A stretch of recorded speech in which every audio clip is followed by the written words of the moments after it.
میں نماز فجر پڑھ کر سو گیا تھا۔ البتہ لورا کے لیے تپائی پر پیغام چھوڑ دیا تھا کہ مجھے نہ جگائے، ورنہ تو اس نے اٹھ کر سب سے پہلے مجھے آواز دینی تھی، اور ہوا بھی یہی۔ اس کے راجا راجا پکارنے پر میری آنکھ کھلی۔ بمشکل گھنٹہ ہی سویا تھا کہ کمبخت نے جگا دیا۔ اسے تپائی پر رکھی چٹ کی طرف متوجہ کرتے ہوئے میں نے ناک بھون چڑھائی۔ بندہ اٹھ کر پہلے دائیں بائیں بھی دیکھ لیتا ہے۔ وہ بولی، کیا ہے یہ؟ اوپر کھسک کر اس نے بیڈ کی ٹیک سے پیٹھ جوڑی اور چٹ کے مندرجات پر نگاہیں دوڑانے لگی۔ پڑھ کر چٹ کو کچرا دان میں پھینکا اور اطمینان سے بولی، تو ساری رات جاگنا تمہارا مسئلہ ہے، مجھے کیوں کوس رہے ہو؟ میں منہ بگاڑ کر بولا، میں نے اٹھ کر تمہیں سوسو کروانا ہوتا ہے یا اپنے ہاتھوں سے ناشتہ کرواتا ہوں جو جاگتے ہی راجا راجا پکارنا شروع کر دیتی ہو؟ میرے واویلے کو نظر انداز کرتے ہوئے اس نے بے پرواہی سے کہا، سوئے کیوں نہیں؟ میں نے کہا، فی الحال سونے دو، اٹھ کر بتا دوں گا۔ سونے کی لالچ میں مجھے تکرار کرنا مناسب نہ لگا۔ اس نے منہ بنایا، کیا لگتا ہے ایک عورت اتنا طویل وقت تجسس میں مبتلا رہ کر گزار لے گی؟ میں جان چھڑاتے ہوئے بولا، رات دشمنوں نے حملہ کیا تھا، 3 آدمیوں کو ہلاک کر کے ٹھکانے لگایا ہے، اور فی الحال خطرے کی بات نہیں ہے،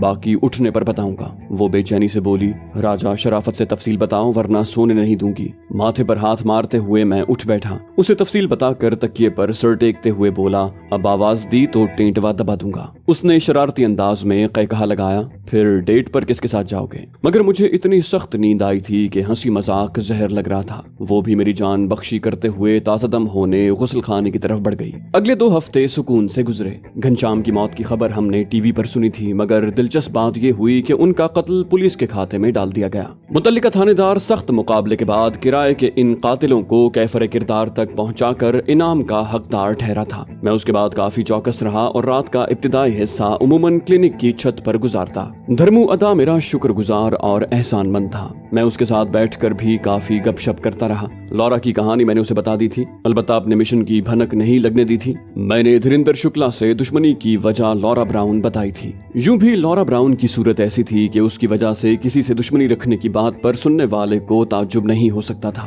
2 ہفتے بعد دھرمو کا پلستر اتر گیا تھا۔ مسلسل 2.5-3 ماہ اس نے بیڈ پر گزارے تھے۔ وہاں چھپنے کا اس نے بھاری معاوضہ ڈاکٹر اشوک کو ادا کیا تھا۔ مہینے سے زیادہ عرصہ تو ہمیں بھی ہونے والا تھا، اور روزانہ کے 10,000 کے حساب سے اچھی خاصی رقم بنتی تھی جو ہم ڈاکٹر اشوک کو ادا کر چکے تھے۔ وشال گپتا سے لیے 20 لاکھ نے ہماری مشکلات آسان کر دی تھی۔ لورا کا زخم بھر گیا تھا، بس ذرا سی کمزوری تھی جو بتدریج ختم ہو جاتی۔ پلستر اتر جانے کے بعد بھی دھرمو دادا نے 1-2 دن وہیں گزارنے کا فیصلہ کیا تھا۔ میں نے بھی اس سے دوستی کر لی تھی کیونکہ وہاں ایسے مددگاروں کی سخت ضرورت تھی۔ آخر ایک دن ہم جانے کو تیار تھے۔ ڈاکٹر اشوک سے الوداعی ملاقات کر کے اس کا شکریہ ادا کیا اور رات کے آخری پہر وہاں سے نکل آئے۔ ہمیں لینے کے لیے دھرمو دادا کے بچپن کا دوست گاڑی لے آیا تھا۔ دھرمو کے تمام آدمی اس کے زخمی ہونے کے بعد بکھر گئے تھے۔ ہر ایک نے جان بچانے کو چھپنا بہتر سمجھا تھا۔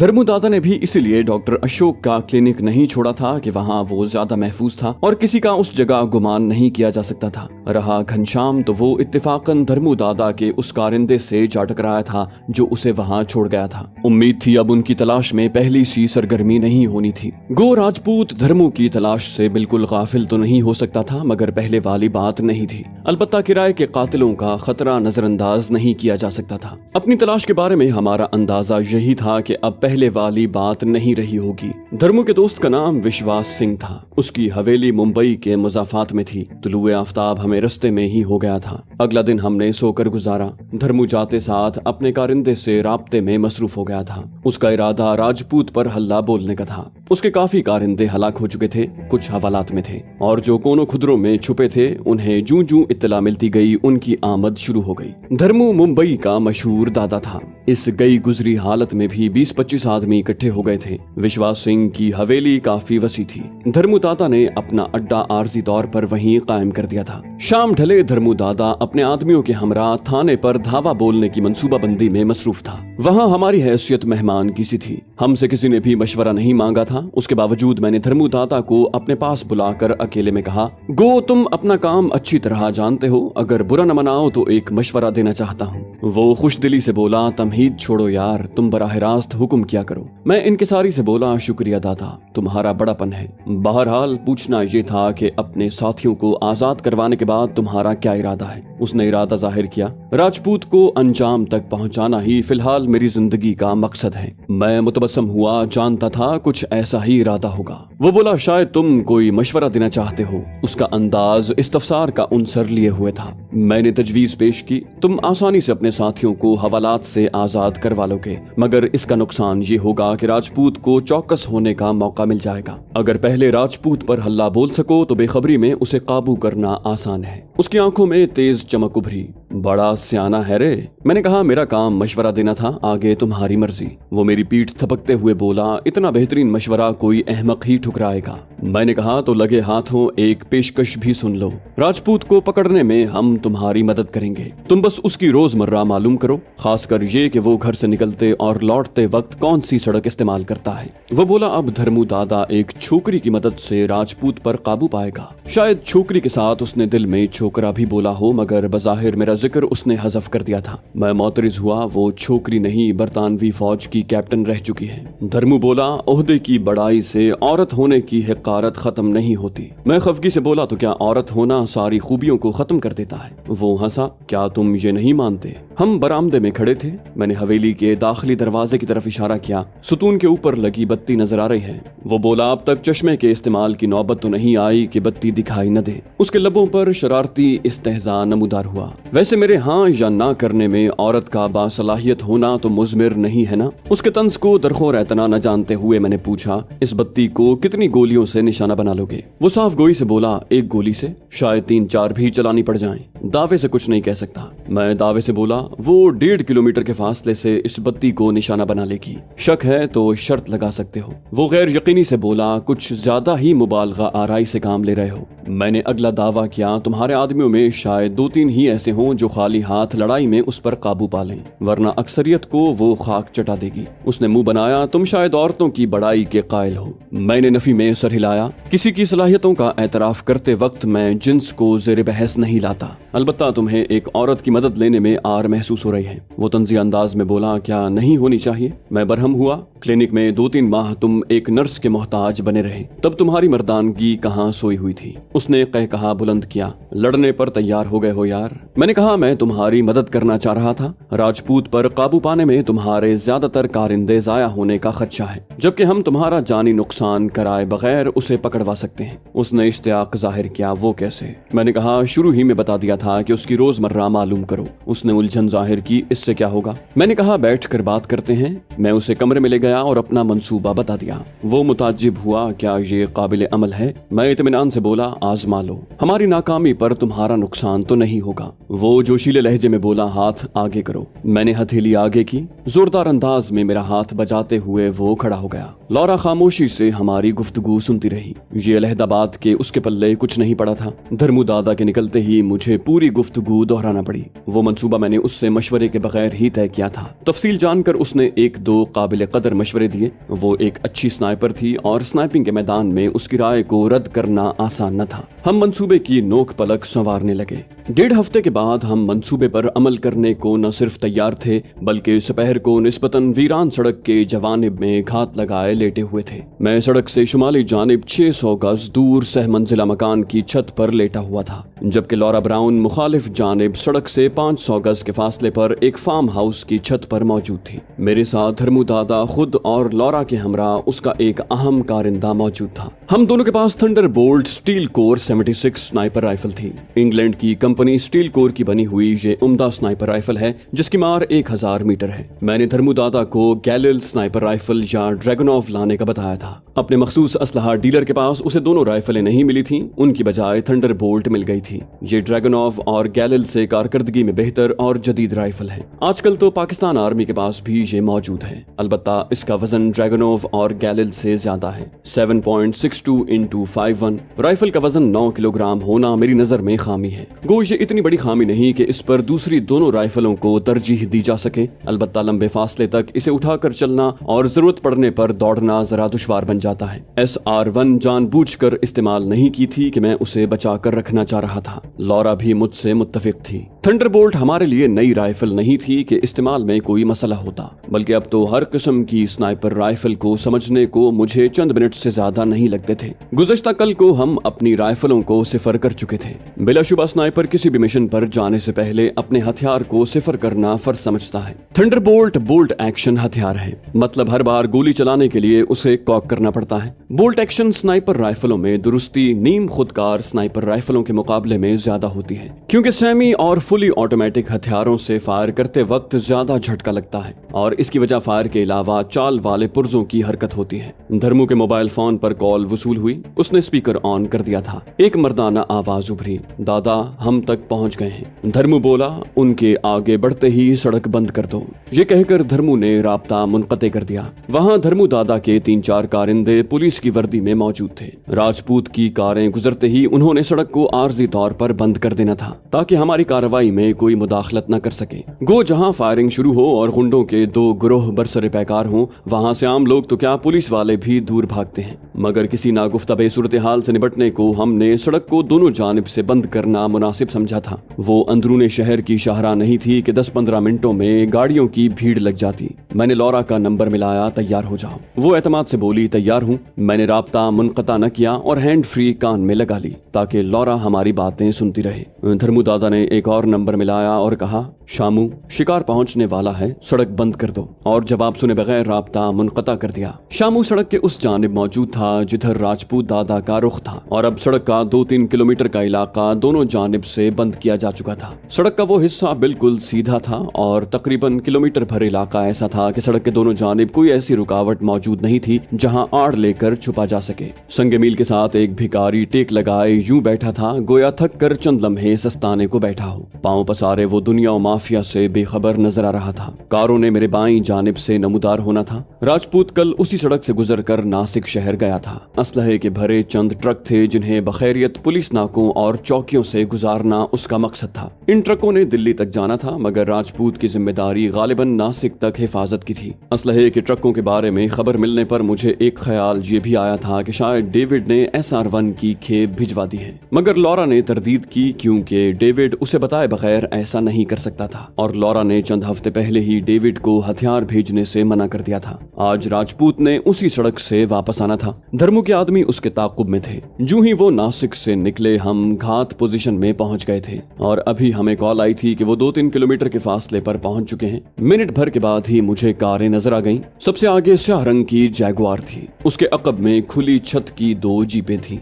जगह का इंतखाब करते वक्त मैंने कोशिश की थी कि कोई ऐसी जगह हो जहां स्पीड ब्रेकर मौजूद हो या वहां सड़क टूटी फूटी हो ताकि कारों की रफ्तार कुदरती कम हो जाए। मगर जहां सड़क खराब थी या रफ्तार शिकन मौजूद थे, वो जगह कार्रवाई के लिए मुनासिब नहीं थी। मजबूरन मौजूदा जगह का इंतखाब करके खतरा मोल लेना पड़ा था। अलबत्ता मुझे उम्मीद थी कि नाकाम होना नहीं पड़ेगा। गाड़ियां घात की जगह के 200 गज के दायरे में दाखिल हुई। मैंने जैगुआर के अगले पहिए पर शिस्त साधी। हरकती हदफ को निशाना बनाने के लिए लीड की जरूरत पड़ती है। लीड कहते हैं उस नुक्ते को जहां स्नाइपर ने हरकती हदफ के खिलाफ उसके आगे शिस्त साधना होती है। जब गाड़ी हरकत कर रही हो तो बराह रास्त उसे निशाना बनाना मुमकिन नहीं होता, क्योंकि गोली जब तक मुतहर्रिक हदफ तक पहुंचती है वो अपनी जगह से आगे बढ़ चुका होता है। यूं गोली निशाने पर नहीं लगती और जब लीड ली जाती है तो गोली और हदफ एक साथ उस नुक्ते पर जमा हो जाते हैं जहां स्नाइपर ने शिस्त साधी होती है। हदफ की रफ्तार, आने की समत और जाविया और हदफ के हथियार से फासले को बुनियाद बनाकर लीड ली जाती है। चूंकि मुतहर्रिक हदफ की रफ्तार मुख्तलिफ हो सकती है और हदफ के नजर आने पर अगर हिसाब किताब किया जाए तो यकीनन हिसाब के खत्म होने तक हदफ सामने से गुजर जाएगा।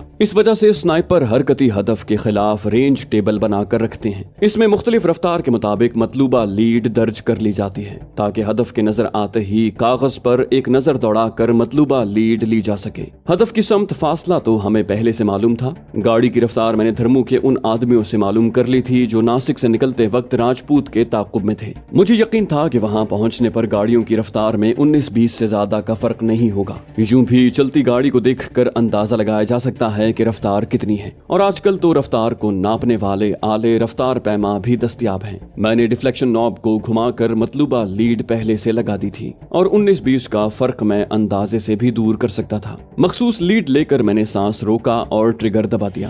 हस्बे मामूल मुझे नाकामी नहीं हुई थी और सच कहूं तो मुसलसल अमली मैदान में स्नाइपिंग करने के बाद मैं खुद को जदीद सहूलियात का मोहताज नहीं समझता था। कभी अंदाजे से फायर करना पड़ जाता, तब भी कातिब तकदीर कामयाबी ही मेरा मुकद्दर लिखता। थंडरबोल्ट की मजल पर उम्दा साइलेंसर लगा था। फायर की हल्की सी ठक की आवाज बुलंद हुई थी, अलबत्ता टायर फटने का धमाका खासा बुलंद था। माहिर ड्राइवर ने बड़ी मुश्किल से कार को उलटने से बचाया था। लौरा की तहसीन आमेज आवाज मेरे कानों में उभरी, शाबाश राजा। कहते हैं अहले फन ही अहले फन की बारीकियों से वाकिफ होते हैं और अहले फन की तारीफ ही काबिल फख्र हो सकती है, वरना अनजान की शाबाशी लायक फख्र होती है, ना तनकीस काबिल तवज्जो। मुतहर्रक कार के पहिए को पहली गोली से निशाना बनाना इतना आसान नहीं है, और लौरा से ज्यादा ये बात कौन जान सकता था। वो खुद पेशावर स्नाइपर थी और अच्छी तरह जानती थी कि मेरी कोशिश में कामयाबी का एहतमाल कितने फीसद था। कार संगे मील से टेक लगाए भिखारी से 10 कदम दूर रुक गई। दोनों जीपें भी फौरन रुक गई थीं। राजपूत के मुहाफिज छलांग लगाकर नीचे उतरे और किसी मुमकिना खतरे के पेश नजर सड़क के जवानिब में चौकस खड़े हो गए। चंद लम्हों के बाद जैगवार का ड्राइवर दरवाजा खोलकर बाहर निकला। दूसरी जानिब से राजपूत भी बाहर निकल आया था। गो इतने फासले से उसकी सूरत बिल्कुल वाज़े नजर नहीं आ रही थी, अलबत्ता कामत वगैरह से आसानी से अंदाजा लगाया जा सकता था कि वो राजपूत है। मोहतात अंदाज में दाएं बाएं का जायजा लेकर वो अपने आदमियों को हिदायत देने लगा। एक मुहाफिज ने भिखारी के करीब जाकर भी कुछ पूछा और फिर उसकी तलाशी लेकर पीछे हट गया। तीनों ड्राइवर कार का पहिया तब्दील करने लगे। 2 मुहाफिज उसके दाएं बाएं आकर खड़े हो गए थे, जबकि बाकियों ने अपनी जगह से हटने की जरूरत महसूस नहीं की थी। 3 ड्राइवरों और राजपूत समेत वो 12 अफराद थे। मैंने डिफ्लेक्शन नॉब को दोबारा घुमाकर 0 पर लगा दिया था कि अब मुझे साकिन बल्कि इंसानी अहदाफ पर फायर करना था, और इंसान की हरकत के खिलाफ लीड स्नाइपर के जाती तजुर्बे के मरहून मिन्नत होती है। धर्मू ने नंबर मिलाकर मोबाइल फोन मेरी जानिब बढ़ाया। दूसरे कान में भी हैंड फ्री लगाकर मैं टेलीस्कोप साइट में भिखारी का जायजा लेने लगा। वो धर्मू अदा का ही आदमी था। उसने मोबाइल फोन कान से लगाकर हेलो कहा। राजपूत को फोन दो।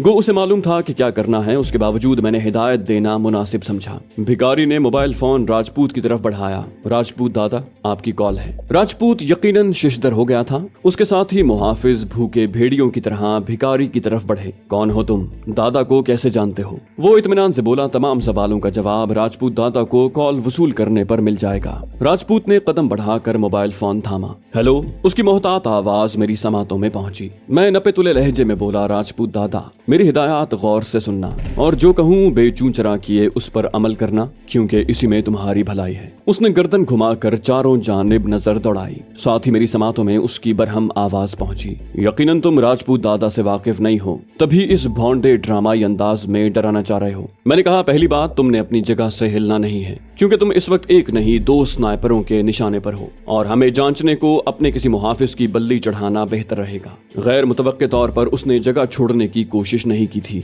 बोला, क्या चाहते हो? मैंने कहा, पहली बात बता चुका हूँ कि हिलना नहीं। दूसरा, अपने चेलों को कहो कि तुमसे दूर हो जाएं। अगर मेरे 3 गिनने तक ये दूर न हुए तो नतीजे के जिम्मेदार तुम होगे। 1। वो बज़ाहिर बेखौफ लहजे में बोला, मैं इन गीदड़ भपकियों में आने वाला नहीं। वो शायद हमें आजमाना चाह रहा था। मैंने गिनती मुकम्मल की, 2, 3। वो चीखा, ठहरो, और अपने साथियों को मुखातिब करते हुए बोला, दूर हट जाओ। एक मुहाफिज ने शायद एहतजाज करना चाहा और वो धाड़ा, कह दिया ना, दफा हो जाओ। वो मुहाफिज जल्दी से दूर हो गया था, जबकि दूसरा कुछ ज्यादा ही वफादारी का मुजाहिरा करता हुआ अपनी जगह पर डटा रहा। मैं खुद चाह रहा था कि राजपूत को अमली मुजाहिरे से यकीन दिलाऊं कि वो हमारी मर्जी के बगैर हरकत नहीं कर सकता। उसे वहीं डटा पाकर मैंने फौरन उसकी दाईं पिंडली पर शिस्त साधी और सांस रोककर ट्रिगर दबाते हुए अफसोस भरे अंदाज में बोला, बेचारे की पिंडली। वो फौरन चीख मार कर नीचे गिर गया। मुहाफिजों को पहले ही खतरे का अंदाजा हो चुका था। वो अंधाधुंध फायर करने लगे। एक मुहाफिज भागकर जख्मी साथी के पास पहुंचा और उसे संभालने लगा।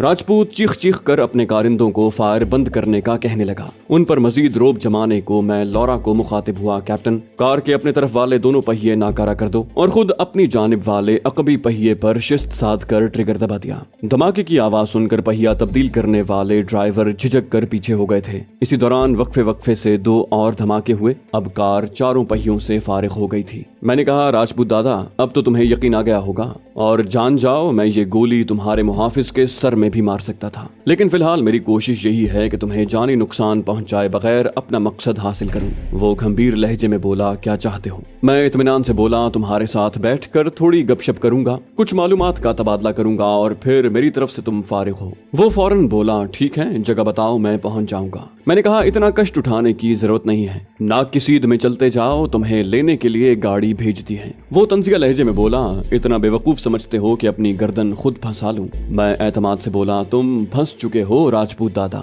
अगर शक है तो मैं दूर कर सकता हूँ, और अगले 2 मिनट के अंदर मैं तुम्हारे सारे आदमियों के सर में रोशनदान न खोल सका तो तुम्हें जाने दूंगा, मंजूर है? उसने जान छुड़ाने की कोशिश की।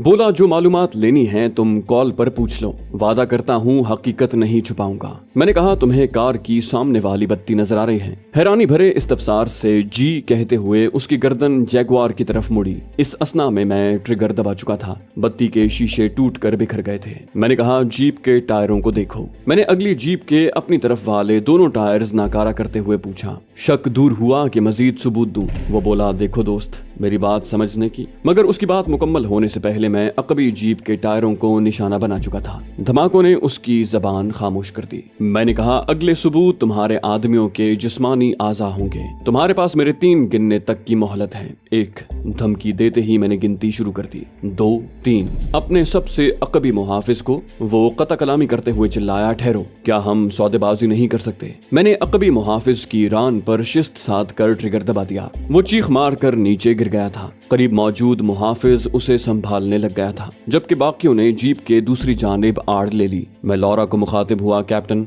जीपों के टायर सलामत क्यों नजर आ रहे हैं? अगले ही लम्हे जीप का एक टायर फटा और वहां दुबके मुहाफिज फौरन जीप से दूर हो गए। उसके बाद बारी बारी 3 धमाके हुए। अब वहां तीनों गाड़ियों का कोई टायर सलामत नहीं था। मैंने जैगुआर कार के साथ खड़े हैरान और परेशान ड्राइवर पर शिस्त साधी। अब अपने ड्राइवर को देखो। राजपूत ने फौरन ही हथियार फेंकते हुए कहा, कहाँ जाना है? मैंने कहा, सामने देखो। 100 गज दूर सड़क पर सफेद रंग की कार नजर आ रही है, उसकी अगली नशिस्त पर बैठ जाओ और अपने आदमियों को बता दो, अगर किसी ने भी तुम्हारा पीछा करने की कोशिश की तो जान से जाएगा। उसने अपने मुहाफिजों को वहीं रुकने का कहा और खुद आगे बढ़ गया। धर्मू दूरबीन आंखों से लगाए सारा मंजर देख रहा था। उसने फौरन कार वाले से राब्ता करके उसे पीछे आने का कहा। कार में अकबी नशिस्त पर 2 मुसल्ला अफराद मौजूद थे। राजपूत के पीछे भिखारी ने भी कदम बढ़ा दिए थे। राजपूत के सिर्फ एक मुहाफिज ने हमारी धमकी को काबिल तवज्जो नहीं जाना था। हथियार सौंपते वो राजपूत दादा के पीछे दौड़ा, लेकिन 5वां कदम लेना उसे नसीब न हुआ। वो औंधे मुंह गिरा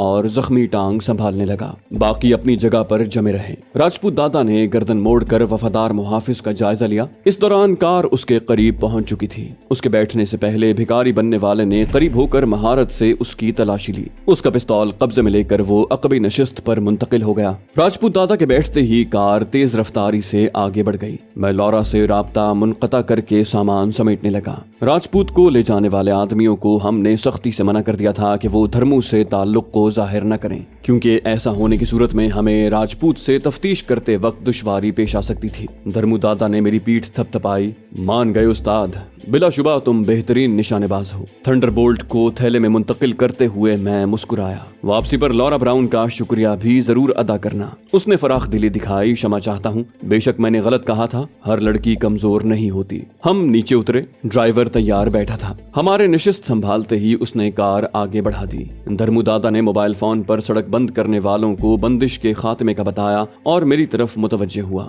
यकीन नहीं हो रहा राजपूत इतनी आसानी से मेरे काबू में आ गया है। मैं संजीदगी से बोला, आसानी से कहाँ हुआ है दादा, 2 स्नाइपरों की मौजूदगी तुम्हारी नजर में कोई मानी नहीं रखती। क्या ख्याल है स्नाइपर एक दिन में बन जाता है? कभी मुतहर्रिक गाड़ी के पहिए को 600 मीटर से निशाना बनाने की कोशिश करना, मालूम हो जाएगा कि आसान काम है या मुश्किल। इतने ही फासले पर कार के शीशे को भी निशाना बनाना, आदमी की पिंडली में गोली मारना और कामयाबी के बाद दावा करना कि आसान काम है। उसने मुत्तफिक होने में देर नहीं की थी। बोला, बिल्कुल दुरुस्त कहा। मैंने कहा, जब तक हम राजपूत से अपने मतलब की मालूमात उगलवाएं, तुम थाने पर धावा बोलकर अपने साथियों को आजाद करवा सकते हो। मजीद छुपने की जरूरत नहीं। वो बोला, बहुत अच्छे, और उसने पसंदीदगी से सर हिला दिया। राजपूत को विश्वास सिंह की हवेली के एक अंदरूनी कमरे में बंद कर दिया गया था।